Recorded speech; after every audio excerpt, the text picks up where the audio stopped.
Hi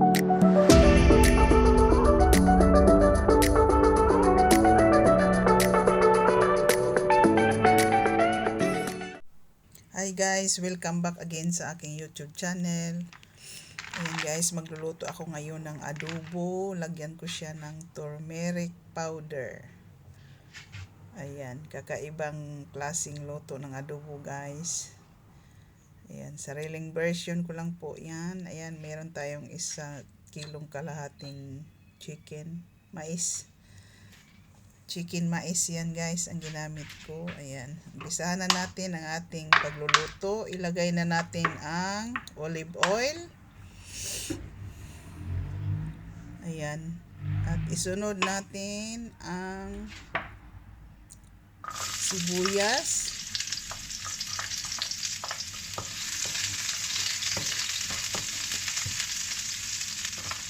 bawang, luya. Halo na natin lahat. Ayan, masarap may luya ang ating adobo para matanggal yung amoy ng karne. Ayan. Lalagyan ko siya guys ng 1 kutsaritang turmeric powder. Ayan, maganda daw yan sa ating katawan. Yung turmeric.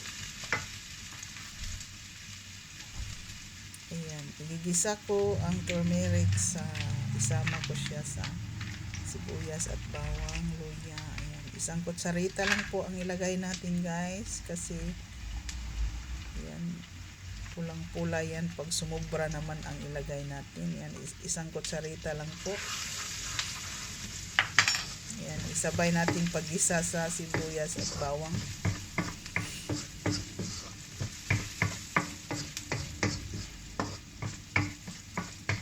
Ayan, shout out nga pala sa lahat na aking mga kaibigan. Lalabs Badida, Anime Sweet, ayan, Langga Shoes Edgar, ayan si Langga Dana, shout out to you Langga, Buyang Mix. Ayan, ilagay na natin ang ating chicken. I-fried muna natin sandali ang ating chicken.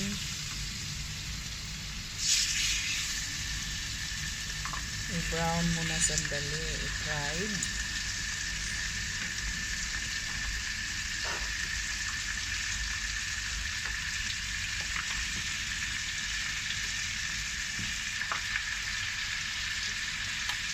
Ayan.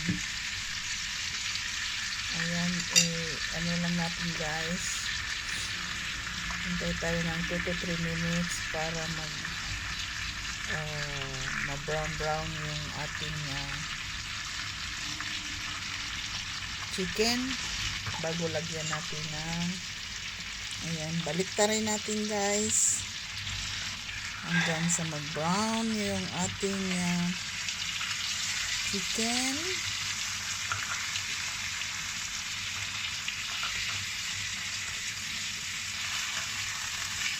Ayan, nakikita nyo guys. Baliktarin muna natin. Tapos, yung sobrang chicken, inalagay din natin maya-maya.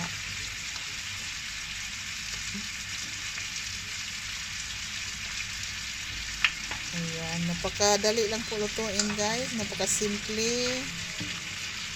3 ingredients lang. Tuyo, bawang, sibuyas, luya. 4 pala na ingredients. Ayan, at napakasimple lang po. At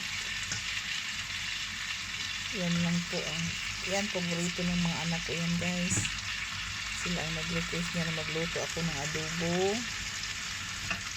Ayan.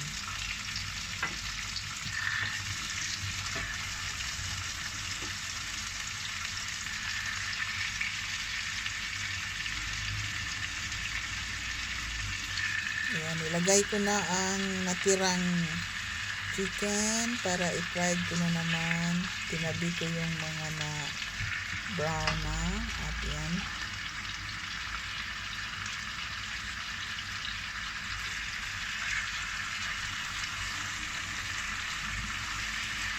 Ayan.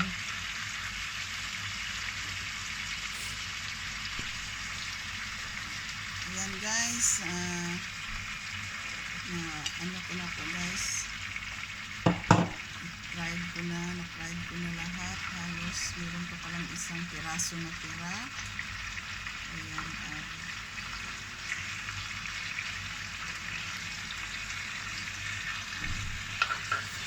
Yan ang style ng pag-adobo ko guys.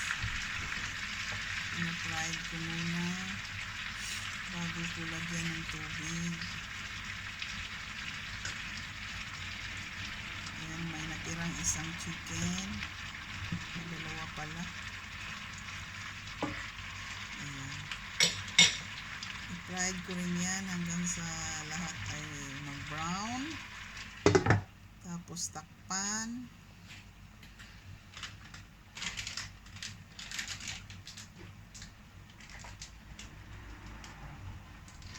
Ayan, niligpit ko muna guys ang mga kalat para sabay ang pagluto, paglilinis ng kusina. Ayan. Ayoko kasi ng makalat guys sa kusina. Gusto ko malinis. Tapos ko magluto, malinis na rin ang kusina. Ayan. At ayan, tulo na po. Baliktaray na naman.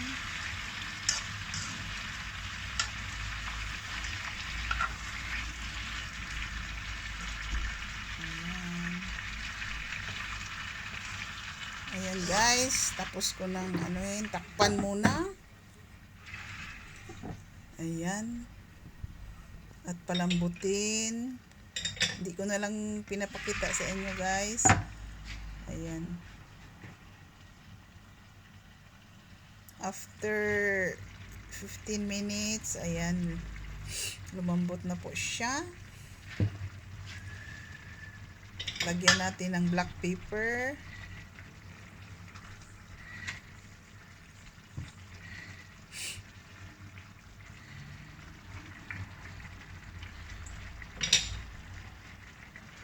Ayan, at lagyan natin ng kunting toyo.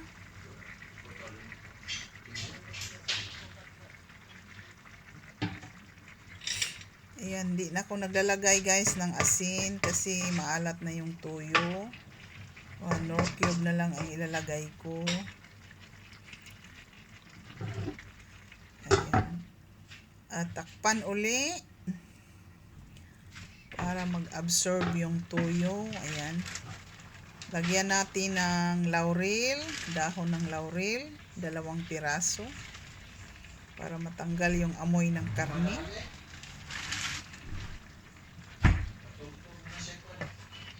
Ayan, at haluin lang po. Ayan na po. Lagyan natin ng Knorr cube, chicken Knorr cube.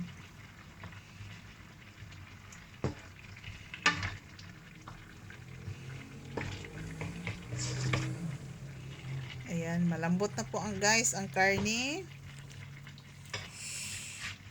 At tingnan nyo ang kulay, pulang yellow ang kulay niya kasi nilagyan ko siya ng turmeric powder. Ayan, kumulo na po. Ayan guys, luto na po ang ating adobo na may turmeric powder. Ayan, thank you guys for watching. Bye bye.